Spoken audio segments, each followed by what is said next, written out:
Hanoide min hayerek. We're continuing the discussion. When you say words, what do the words mean? Again, intention alone is not good enough if the words don't mean that. So it's intention and words. So hanoide min hayerek. If somebody says he doesn't want yerek, literally is the color green. So yerek is a color green. Greens. Why? So we're talking about green leaf vegetables. Is mutabadluin. You're allowed to eat the bird family, pumpkin and all that. Why? The Ran gives actually two explanations. Yerek means leaves, and in even though like the whole debate of tomatoes are considered a vegetable or a fruit in the world, by us we say the definition of yerek is green leaves. If you eat the fruit part of it, it's called a peta. As far as Nedarim is concerned, not as far as brachas are concerned, or it's pri-adama, at least it's a peta, not a vegetable. So that's the contrast between a gourd family and a green leaf family, or that green leaves a thing. Any green leaf you can eat, lettuce, cabbage, you can eat raw, and if you have to cook it in order to eat it, that's called duluin. Either way, yerek does not include pumpkins or duluin. Rabbi Akiva says no, it is included. Why is Rabbi Akiva holding included? So Rabbi Akiva, interesting debate, and you'll see how the logic of Rabbi Akiva. And the logic is like Rabbi Akiva here. Rabbi Akiva, they said to Rabbi Akiva, if a person says to somebody who works for him, yeah, I want you to purchase for me green vegetables. Then he comes back, he says, I didn't find green vegetables, but I did find pumpkins. Do you want that? The fact that he didn't buy the pumpkin straight away, he went first back to the sender to ask him, do you want that? Is that it's not. It's something else. It's not considered a vegetable. So we're having a discussion of green vegetables include also like the pumpkin family. So because pumpkins need to be cooked, because pumpkins is you eat the fruit itself, you eat the pumpkin. It's not to eat the leaf from it. So they said when somebody asks you, go buy me yerek, and you find this only pumpkins, you'll come back to say, do you want pumpkins? That proves it's not the same thing. No, that proves that I'm right. How's it prove I'm right? Okay, you're right. Let me ask you a question. If somebody says to you, go buy me vegetables, and he said, look, I couldn't find vegetables. You want legumes, beans? Of course you wouldn't even ask that question, because it's nothing. I didn't ask you for that. I asked you for vegetables, but you will ask for gourd. So that proves that gourd is very similar to vegetables. Because gourd is part of the vegetable family, because you can. Because the very fact that people ask about it is a raya that is part of the family. But even when people ask, there has to be something similar. And kidneys are not. Number one. Number two, a new halacha. When you said yerek, you're now not allowed to eat Egyptian bean if it's moist. But it's permitted when it's dry, you pile it up, it's like a granary. But when it's moist, you don't do that, so it's still considered a fruit. Says the Gemara, I know you've been a yerek. I don't understand what's going on here. You said you make a neder from vegetables, and you want to include, Rabbi Akiva said you want to include gourd. I don't understand. The fact is you said green vegetables. Well, I mean, yerek, not that. You said green vegetables, and the fact is that a pumpkin is not a green vegetable. So why we have a discussion? Even though people might ask the sender, will you buy that? But it's something else. It's not what I said. Amarula says, there's another detail missing here. You relate it to a pot. And because why you add the word pot? Just say green vegetables. Why do you ask green vegetables to do associated with a pot? To expand the parameters of green vegetables, you're probably coming to include pumpkin as well. Those vegetables that come to add, if you want to cook vegetables and you want to then have vegetables to add flavor to it. The main thing is the vegetables you want to eat, but you also want flavor. What's flavor? Onions, garlic. So it includes onions and garlic, but not pumpkin. Well, you're right. It's talking about our mission. Talking about you said yerek hamizbashal b'gdeira olai. It's a yerek that you cook in a pot. I want those kind of things, which is pumpkin. And because you said yerek hamizbashal, so you're actually expanding the parameters even wider than before. And since Rabbi Akiva holds, so Chum holds fine, it doesn't include pumpkin, because the fact that you go back to the sender and say, when you ask me for green vegetables, but what about pumpkin? That's all I have. The fact that I'm asking is that it's not considered a green vegetable. And Rabbi Akiva says the fact you're asking is that it is a green vegetable. Otherwise you wouldn't ask. Like kidneys you don't ask about. Says the Gemara, So what is the crux of their argument? So what is the crux of their argument? Anything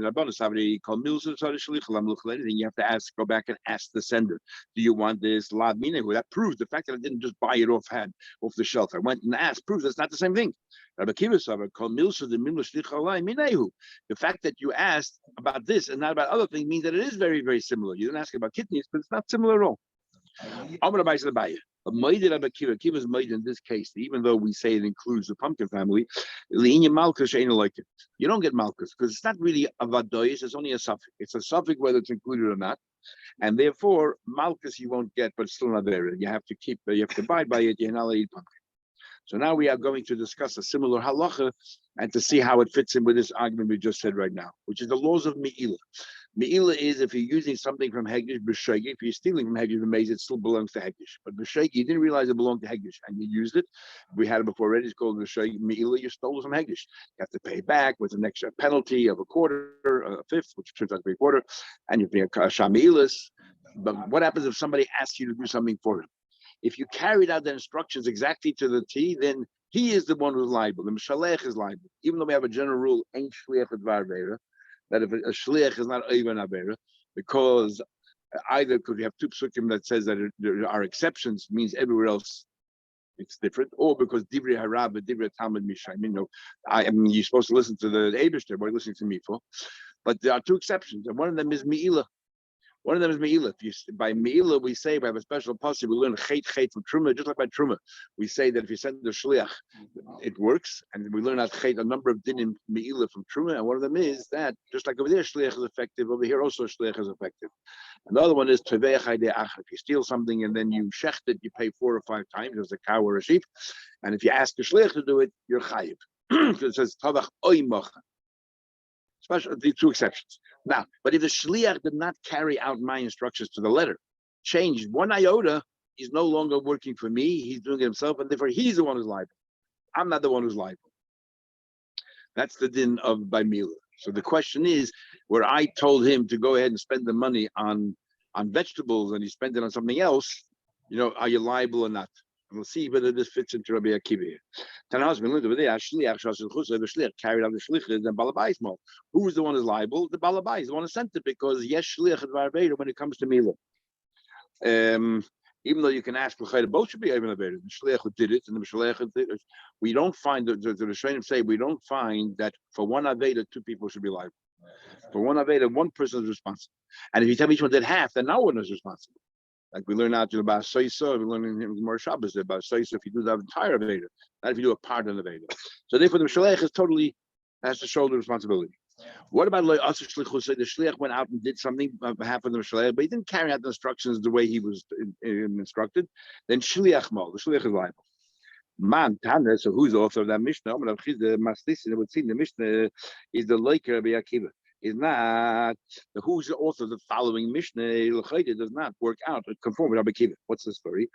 Now we learn Ketzad, an example. Malay says to them, 10 basal. I want you to give meat to the guests that we have here. Now this meat happens to be hegdish meat, but the balabayis didn't inform the shliach, or the balabayis didn't know, and the shliach didn't know. But what happened was the Noslam covered. Meat is not liver. Liver is like blood. So when he said give them meat, it didn't mean give them liver. Or he told them 10 covered, share the guests, share around the liver, but not the shliach instead gave them meat. Because he did not carry out the instructions of the Mishalech, Hashliach Mo. So who is liable over here? The Shliach, not the Mishalech. Now, the Rabbi Akiva, now liver is very close to meat. What would happen in a situation where a guy says, go sends his, his servant to the store, buy me meat, and there's no meat, he'll come back and say, do you want liver instead? Makes sense. So according to Rabbi Akiva, liver should be like meat. So why is the Mishalech innocent and the Shliach is moyel? The Shliach is carrying out the instructions according to Rabbi Akiva. Says the Gemara, Rabbi Akiva said, anything that the Shliach would consult the Shliach, look, I don't have that, but I have this. Would you want that? Is considered the same kind. Is limo balabais? Does balabais be responsible? According to Rabbi Akiva, the loylim Shliach, you can't have both. So he said the Shliach should be innocent. Amar Abaye. I feel the Rabbi Akiva. Abaye says, you want, I can tell you to Rabbi Akiva. Me loy moide Rabbi Akiva, using Rabbi Akiva moide. The fact that you're right, Rabbi Akiva says it's very similar. So when you made a neder, for one thing, you include that as well. But Rabbi Akiva says, and what's the reason? Because you would have to ask the Mishalech. The fact that you're asking is that it's similar. No, but you didn't ask the Mishalech. In the case of Mili, you should have gone back to the Mishalech. Look, I don't have inflation left for the Orchim, but I have liver. If you would have asked, and Mishalech said fine, and Mishalech is responsible. The fact that you didn't ask, you took it on your own shoulders. That's not a shliach. That means you took responsibility. So you're the one who's liable. So it conforms with Rabbi Akiva. Eat moshmaite. That was Abaye's answer. So eat moshmaite kamei the Rava. They repeated this to Rava. This question and answer of Abaye. Amalahein shaper Nachmeni. Nachmeni answered well. Nachmeni answered. Why he called him Nachmeni? Because Abaye, according to most opinions, Abaye's real name was Nachmeni, and the word Abaye is and he was raised by Rabba, who was his uncle, and the reason why Rabba gave him a conferred upon Abaye is because Rabba's father was Nachmeni, and he didn't want to call Abaye by the name of his father, disrespectful to his father, so therefore he gave him the name Abaye. But one of the Shayim says here that it seems that Abaye's name was not Nachmeni at all. He says he was called Nachmeni because Rabba raised him, as if to say that is why he was called Nachmeni. The Ran says here, Nahainu Abaye, that's Abaye. He was called Nachmeni. He's Gadol Beis Rabba Bar Nachmeni. On the contrary, because Rabba raised him and he liked him so much, he gave him the name of his father. Exactly the opposite of what we normally assume, what's written all this time. Says the Gemara, fine. Man tan the Rabbi Akiva. So who actually argues? Who's the Tana in our Mishnah that argues Rabbi Akiva, that holds that the fact that you have to ask proves that it's a separate mean altogether? Says the Gemara, Rav Shimon Gamliel. The Tanya we learned. If somebody makes a neder from meat, also b'chol min basar, includes everything. Basar includes the head of the animal, the feet of the animal, the leg of the animal, the kana and the trachea, the kavod, the liver, the lev, the heart, even chicken, even poultry. But we don't go any further than that. Now, poultry definitely is not part of basar. It's something that if I ask you to go buy me, meat, and you only find poultry, you come back and ask, do you want poultry? But it's similar enough. That's like Rabbi Akiva. But fishery, that's something totally different. The chagovim and the locust. Rab Shimon ben Gamliel says no. If you make a neder from meat, any part of the meat is forbidden. But you're permitted to eat the head. Boss is not head. Over reglayim and the legs, over kana and the trachea, cover the liver level. You have to say that. So what's the logic in that? Because if you have to ask, because this is, you wouldn't just automatically purchase it, you would have to go back and ask. Is that right? That is not the same meat. The innards, the intestines of an animal, lav basar, is not considered meat. And people who eat them are not a mensch. Compared to people who eat meat. What's Negeya? Somebody buys it. Somebody's prepared to pay the same amount of money for the intestines of an animal as he buys flesh. He's not a mensch. He's butler daitates a kaladim. So whether we say it's a mekach tos or not, the whole thing or not, but in the Gemara Meila, there the Rishayim say, Rashi and others say, it means that it's not human food, it's dog food. That's mean labarin is just not being bought for a human being, bought for a dog. So you cannot come later and say, oh, mekach tos. You knew when you're buying this for your animal, not buying it for yourself. Says the Gemara, okay. So fish are not included, but poultry is. So the Gemara says, I don't understand. Poultry is just as bad. Which is we're saying Rabbi Akiva. That poultry is included. Because somebody, if you buy me meat and there's no meat in the store, you'd come back and say, hey, there is still poultry. You want that? What happens if there's no poultry in the store? I asked you to buy meat, no poultry. Wouldn't you come back and say, well, you want fish instead? So doesn't that prove that fish is just as like poultry? Why doesn't the mother just say that the first thing you would ask is about poultry? If there's no poultry, then you want to ask about fish. So that's like two steps removed. And maybe that's very too far, but the mother doesn't say that. The very fact that you come back to ask is that it still has some shaykhs to the original, and therefore it can be included when you make a neder and that, include that. The similarity here is not the terminology, basar. No, you want something to fill you like meat. So that's right. It's not this, But it's 2 steps away.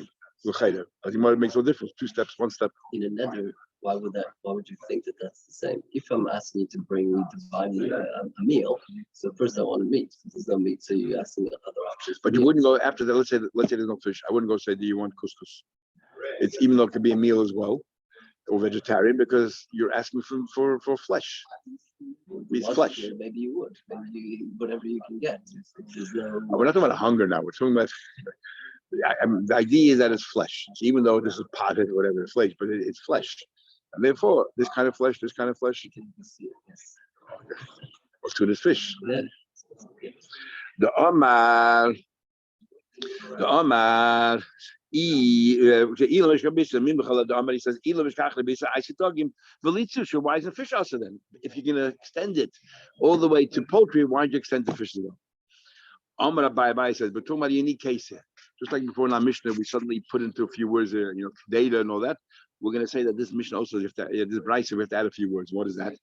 We're talking about Hakaz's dam. You had to do some bloodletting. And we had a few Gemaras already. We did bloodletting. You become very weak, and it was very common practice for health reasons. So therefore, you're not allowed to. If there's what you're allowed to eat, what you're not allowed to eat, be very, very careful. Dam.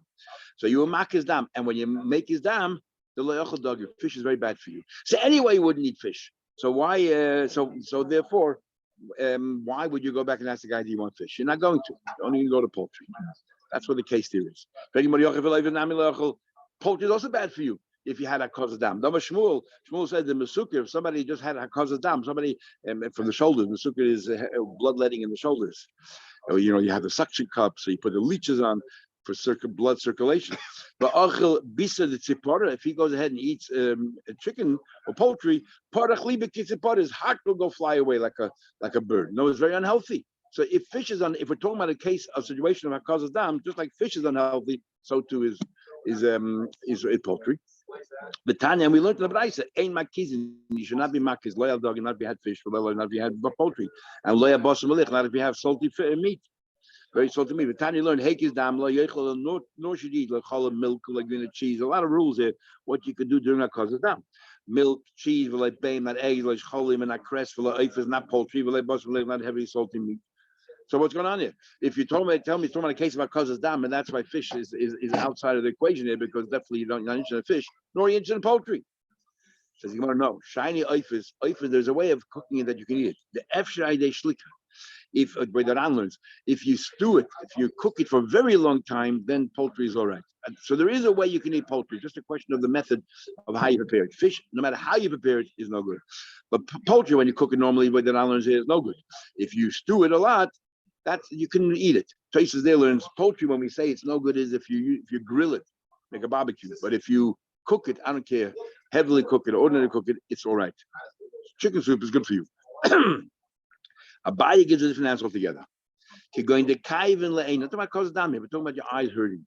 And if your eyes hurt, the dogim kosher le'naim. Eating fish is bad for your eyesight. Eating fish is bad for your eyesight. So therefore, that's why fish is out of the equation. But poultry is all right. So that's the situation where I said you're having trouble with your eyesight. So, ochil dogim fakert. You should dafki eat fish. Because Shmuel said the letters in alabes, nun samach ayin, nun in Aramaic is fish, samach means support, and ayin is your eyes. Fakert, fish is very healthy for your eyes. Forget about glasses. All you have to do is eat fish. Nuna samale ayin, that fish is very healthy, therapeutic for your eyesight. So when I answer that, who's safe? And what does that mean? So you look at all the Rishonim, mainly in the Ila, not here, and they all have different pshatim. That's the problem. That's why you can't use fish today, because each one has a different pshat. So Rashi here says, "Husay means that it's only in the end of your sickness fish is good for you, but the beginning of your sickness of your eye, it's not good for you." Others have a gisher all the way around. It's better when the beginning of the sickness eat fish, the end of the sickness only fish. But Tosis Meila says that it means the beginning of the meal you eat fish. Fish is very healthy for you. If the end of the meal you eat fish, fish is not healthy for you. And maybe that's why we eat. The Rambam says you eat from lighter food to heavy foods. But there were actually a number of Chassidish Rabbeim who used to eat fish after the end of the meal, not in the beginning. You eat meat first, the Shabbos, and then eat the fish afterwards, and all kinds of Chassidish with Gilgul and Shabbos and all that.